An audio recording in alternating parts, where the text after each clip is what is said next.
Yeah, baby, you are. Hey, baby.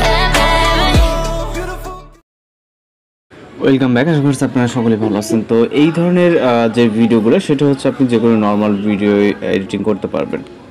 তো এই ক্লিপগুলো এডিটিং করার জন্য আমাদের এলাইট মোশন অ্যাপ্লিকেশনটিকে ওপেন করতে হবে এবং আপনার প্রথম অবস্থায় এরকম হোম পেজে থাকবে। দেন এখান থেকে আপনি প্লাস আইকনে ক্লিক করবেন এবং এখান থেকে আপনি আপনার ভিডিও রেশিওটা সিলেক্ট করবেন। ওকে, তো আমরা হচ্ছে 9:60 রেশিও, যেটা টিকটকের অথবা full screen platform ratio size, যে সিলেক্ট করে ক্রিয়েট প্রজেক্টে ক্লিক করব।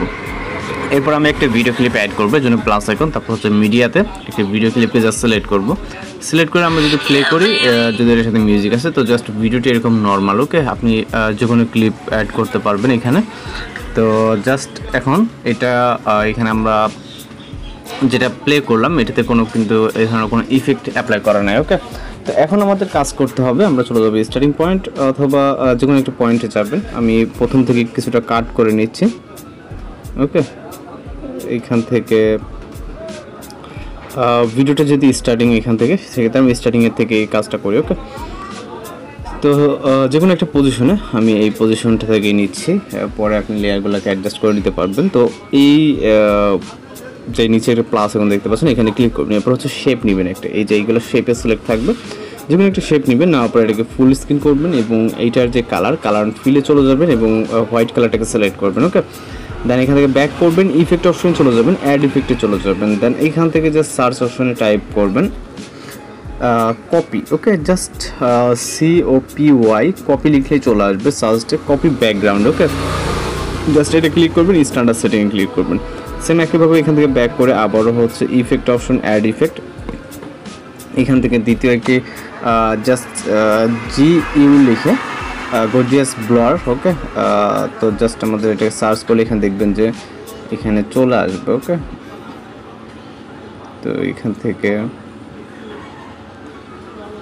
আমি আবার সার্চ করবো, এখান থেকে জাস্ট G টাইপ করলে দেখবেন যে এখানে আপনার সার্চে চলে আসছে। ওকে, তো এটাকে সিলেক্ট করব, স্ট্যান্ডার্ড সেটিংয়ে ক্লিক করব এবং এখান থেকে আবারও অ্যাড ইফেক্টে ক্লিক করব। এবার থার্ড একটি ইফেক্ট অর্থাৎ 3 নম্বর একটি ইফেক্ট এখানে আমরা অ্যাড করব। জাস্ট টাইপ করব exposure. Okay, exposure and gamma নামে যে ইফেক্টটি, আমরা জাস্ট এক্সপোজার লিখলে এখানে চলে আসবে। তো এখান থেকে আমরা এই যে এক্সপোজার অ্যান্ড গামা এটাকে সিলেক্ট করব, স্ট্যান্ডার্ড সেটিংয়ে ক্লিক করব। এরপর আমাদের ইফেক্ট কিছু অ্যাডজাস্ট করতে হবে। আমরা এক্সপোজার যে ইফেক্টটা দেখতে পাচ্ছি এটা 3 লাইনে ক্লিক করব এবং এক্সপোজারটাকে আমরা -70 বা এর কাছাকাছি নিয়ে যাব। ওকে, 75 বা 76 নিয়ে যাব এবং এখান থেকে আমরা এরপর এখান থেকে 2 নম্বর যে ব্লার ইফেক্টটা আছে, জাস্ট আমরা এইটার উপরে ক্লিক করবো 3 ডট লাইনে এবং এইখান থেকে আমরা স্ক্রল করতে করতে রাইট সাইডের দিকে যাব। এখান থেকে 0.400 মতো রাখবো। ওকে, বরাবর 400 এবং এখান থেকে ব্যাক করবো। দেন হচ্ছে এখানে আরও একটি ইফেক্ট আছে, সেটা হচ্ছে কপি ব্যাকগ্রাউন্ড, এখানে কিছু করার দরকার নেই। দেন আবার এখান থেকে আমরা ইন্ডিংয়ের দিকে প্রথম পর্যায়ে চলে যাবো, যারপর প্লাস আইকন, এখান থেকে আবার সেমভাবে একটি ব্যাকগ্রাউন্ড নিব।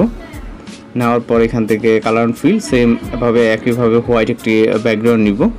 দেন এখান থেকে ইফেক্ট না, আমরা এখান থেকে রাউন্ডেড রেক্ট্যাঙ্গেল 1 প্রথমে কাজ করলাম এবং রাউন্ডেড রেক্ট্যাঙ্গেল 2 এইটাতে ক্লিক করা অবস্থায় এখান থেকে ব্লেন্ডিং অপশনে চলে যাব।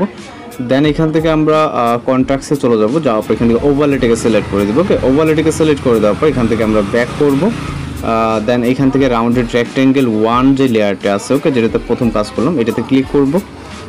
এখান থেকে আমরা ব্লেন্ডিং অ্যান্ড অপাসিটিতে ক্লিক করব, কিছুটা নিচে চলে আসব।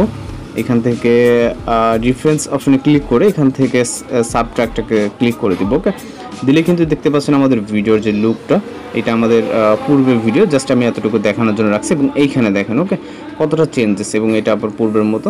জাস্ট এখন দেখতে পাচ্ছেন এখান থেকে এখানে এমনি লো লাইট আছে, আমি জাস্ট লেয়ারটাকে কিছুটা সামনে নিই। ওকে, কিছুটা সামনে নিয়ে যাই, এবার দেখতে পাচ্ছেন ওকে লুকটা। তো এইভাবে আপনি ভিডিওগুলো এডিটিং করে নিতে পারেন খুবই অল্প সময়ের মধ্যে, এবং এক্সপোর্ট করতে চাইলে এখান থেকে এক্সপোর্ট অপশনে ক্লিক করে আপনি এখান থেকে এক্সপোর্ট করে নিতে পারেন। তো এইভাবে আপনি এই ধরনের ভিডিওগুলো ইফেক্ট দিয়ে কিন্তু ভিডিওগুলো এডিটিং করে নিতে পারবেন। তো দেখা হচ্ছে পরবর্তী কোনো ভিডিওতে। ভালো থাকবেন, সুস্থ থাকবেন।